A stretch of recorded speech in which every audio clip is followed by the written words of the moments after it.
Hi Gemini, welcome back to my channel. Thanks everyone for tuning in.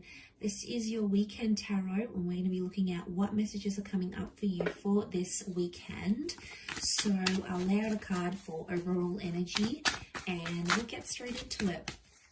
What do you need to hear this coming weekend? Gemini, Sun, Moon, Rising, Venus, or to the cross watchers who are crushing on or dealing with the gem, this reading is for you. So let's have a look-see.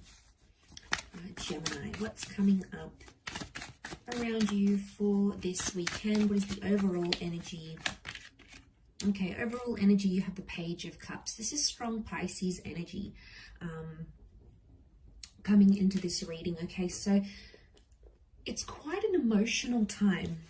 Okay, I feel like Gemini, you're approaching this kind of energy where you're thinking about it a lot. You're fantasizing. I get that you're projecting some sort of idea between yourself and your person, and it's almost like you're imagining something that you want to happen. Now, you're attaching a lot of emotion to it. So overall energy tells me you're very emotionally invested in whatever you're putting out there to the universe. So this is big in itself, but I feel like because it's a page, pages are like inexperienced. So I feel like it's possibly something you're not really sure what sort of step to take next. You're sort of hoping for one thing, but you're afraid something else might happen. So you're in these sort of in a mutable energy, which is telling me you're changing your mind a lot. Now, this is you and your power, gems, because you are a mutable sign. You know, we're ruled by the twins. So we change our minds a lot, okay? And people get frustrated with it, but it's like we can't help it. It's just in our nature. You know, we have like a good twin and the evil twin, right?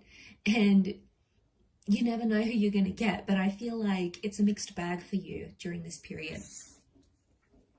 But emotionally, I get like there's some sort of fantasy or something unrealistic, okay? Something that isn't happening right now, but you want it to. You want it to happen. You're wishing it to happen.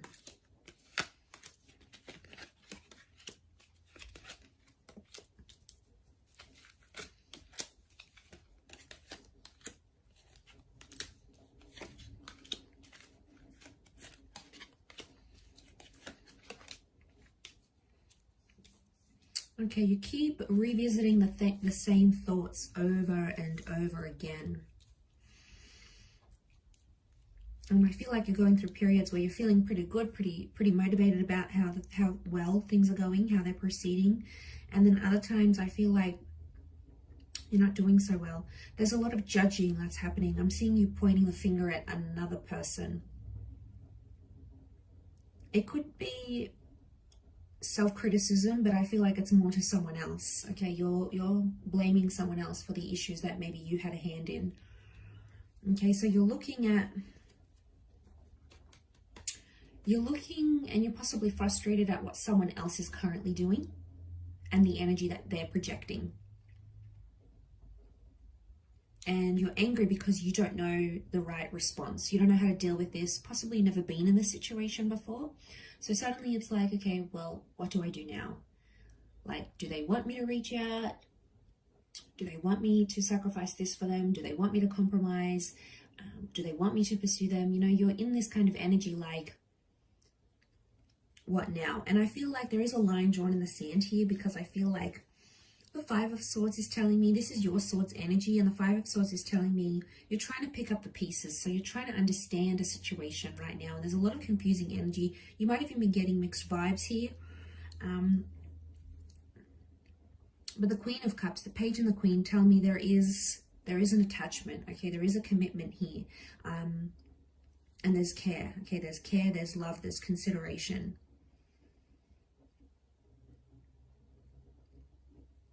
But the overall energy I get, it's quite an overwhelming energy, and I get that you're sort of judging a person based on what they're doing, and you're possibly judging unrealistically because you haven't been in their shoes before. So it's very easy for us to judge and point the finger and be like, they're doing that wrong, they're doing this wrong, they're not doing that by the book. But really, when we haven't been in that situation, we just don't know. And I feel like, don't be fooled by what you see. Because it's one way to sort of look upon something on the outside, but it's another to be in that person's shoes and to be on the inside of things and be amongst that. So that's the kind of vibe I'm getting. I feel like the Ace of Wands is telling me not right now. This is the Hand of God that's reversed. It's a card of action and taking action, but it's reversed here. So I feel like you either don't want to take action, or it's probably not the best time to take action. Probably a time to sort of recollect your thoughts and think about what's going on here rather than acting. So there's a lot of thought, okay? There's a lot of thought process that's happening now, or it's having to deal with your emotions internally and judge the situation for what it is. But probably you're in an energy where you're emotionally overwhelmed, so you can't, it's like you're not thinking clearly right now. Anything you do is probably going to mess things up even more. Now, gems, we're capable of doing this, right? So, you know, sometimes it's better for us not to act, or we act so impulsively like the Knight of Wands. We speak with no filter, we do things out of anxiety, and then when they happen, we're like, crap, why did I do that? So, you know, we get ourselves in these tangled situations, and it's often the case here with the Six of Pentacles is telling me it's a one-sided energy, and then we either feel like it's one-sided, either from our side or from our person's side. So I feel like that's what you need to watch for, because if you're not careful, you'll see that division that'll come out. But I feel like with the World card, you haven't processed something long enough. So I understand why you're confused, and you know there's this intention that you're putting out. But it's like the universe hasn't responded. Like, you know, in the law of attraction, how the universe will respond to our thoughts and our intentions and bring us opportunities or moments to sort of align us with those thoughts and intentions. It's almost like the universe is still delivering that, okay? It's on back order from Amazon. It's still got to come our way. So I feel like we just have to hang in there. You know, sometimes we need a little bit of hope, absolutely. But it's important not to be too unrealistic as well, because, you know, we need someone to sort of jolt us back into reality. Sometimes we can get carried away with our thoughts and our wishes here. But look, I feel like you're going through the feelings and you just have to feel it out. It's just these kind of vibes that are coming up here. So I feel like you just have to go with the flow, and don't make any impulsive decisions right now, because I feel like you're not in a good energy, or like a few days later or a week or a month later, you'll be like, why did I do that? So I don't want you to act on that. I want you sort of to collect your thoughts right now, because I feel like that's the best course of action in your situation right now, because things are still happening around you with the World card. There's still activity that's yet to come up around you. So I do hope this reading has been helpful, Gemini. Thank you for tuning in, everyone. It really does mean a lot. Don't forget to like, share, subscribe. You can sign up for membership as well if you want access to bonus and extended versions to readings. Otherwise, I'm sure we'll be in touch very, very soon. So thanks again, gems. Lots of love, and bye for now.